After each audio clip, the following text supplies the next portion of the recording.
ধরুন 20 বিঘা জমি আছে, আপনার কোটি টাকা ব্যাংক ব্যালেন্স আছে, আপনার কয়েকটা গোডাউন খাদ্য মজুদ আছে, এটা আপনার রিজিক নয়। আপনি যেটুকু খাবেন, মাত্র যেটুকু গ্রহণ করবেন, রিজিক শব্দের অর্থ গ্রহণ করা। রিজিক শব্দের অর্থ যেটা খাদ্য হিসেবে গ্রহণ করে, এটা হচ্ছে আল্লাহ রাব্বুল আলামিন সীমাবদ্ধ করে দিয়েছেন। এরই প্রেক্ষিতে ছোট্ট একটা হাদিস রয়েছে যে আল্লাহ রাব্বুল আলামিন তার রাসূল সাল্লাল্লাহু আলাইহি সাল্লাম কোনো একটা মিটিংয়ে অথবা মসজিদে ঘোষণা দিলেন যে রিজিক আল্লাহ স্বয়ং নিজে বন্টন করেন। এটা কিন্তু একটা সহিহ হাদিস যে আল্লাহ রাসূল বললেন যে রিজিক আমার হাতে। তারপরে একজন সাহাবী বিশ্বাস করে আল্লাহ আছে, রাসূল মানুষের হেদায়েতের জন্য এসেছে, কিন্তু রিজিক আল্লাহর হাতে, এটা মানতে রাজি নয়। আমি আজকে খাবো না, দেখি আল্লাহ কেমনে খাওয়ায়। এই সিদ্ধান্ত নিয়ে বাড়িতে যে চিন্তা ভাবনা করে, দেখি না খেলে আল্লাহ কেমনে খাওয়ায়, আমাকে দেখতে হবে। বাড়িতে গেলে পরিবার পরিজন বলল যে আপনি খাচ্ছেন না কেন? তখন কিছু না বলে বাড়ি থেকে বের হয়ে মরুর দিকে চলল। মরুর দিকে চলতে দেখলো একটা পাহাড়, পাহাড়ের ভেতর একটা গর্ত অনেক বড়, সেখানে ঢুকলো। সবে মাত্র ঢুকে বলতেছে দেখি আল্লাহ কেমনে খাওয়ায়। অর্থ আছে আমার, বাড়িতে রিজিক আছে, আমি খাবো না, দেখি কেমনে খাওয়ায়। কি করলো?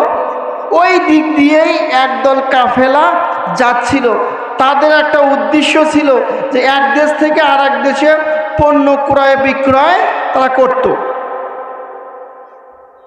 এই পণ্য ক্রয় বিক্রয় করত, রাস্তার মধ্যে হঠাৎ একজন সিদ্ধান্ত নিল যে এই রাস্তা দিয়ে গেলে দেখি রাস্তাটা কি শর্টকাট হয় কিনা। তখন ওই দিক দিয়েই যাচ্ছিল শর্টকাটের রাস্তায়, যে হঠাৎ বৃষ্টি শুরু হলো, ওই গর্তের ভেতরে ওনারাও ঢুকে পড়ল। এখন ইনি ভাবতেছে এখানে কেন মানুষ, ওনারা ভাবতেছে এখানে কেন মানুষ। দুই দলে একটা মনের ভেতরে একটা সন্দেহ হয়েছে। এমন তো অবস্থায় তারা কি করলো যে জিজ্ঞেস করা হোক উনি ওখানে কেন আছেন।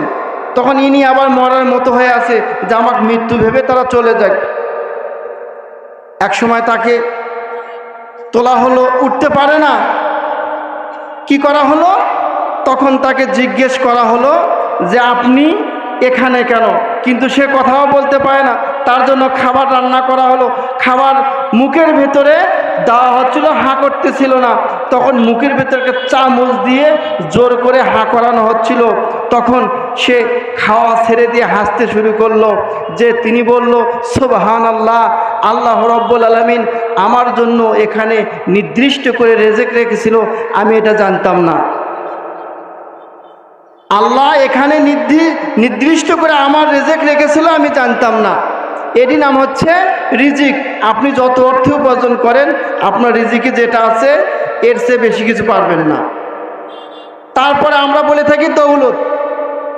তারপরে দৌলতটা কি জিনিস সংক্ষেপে বলি।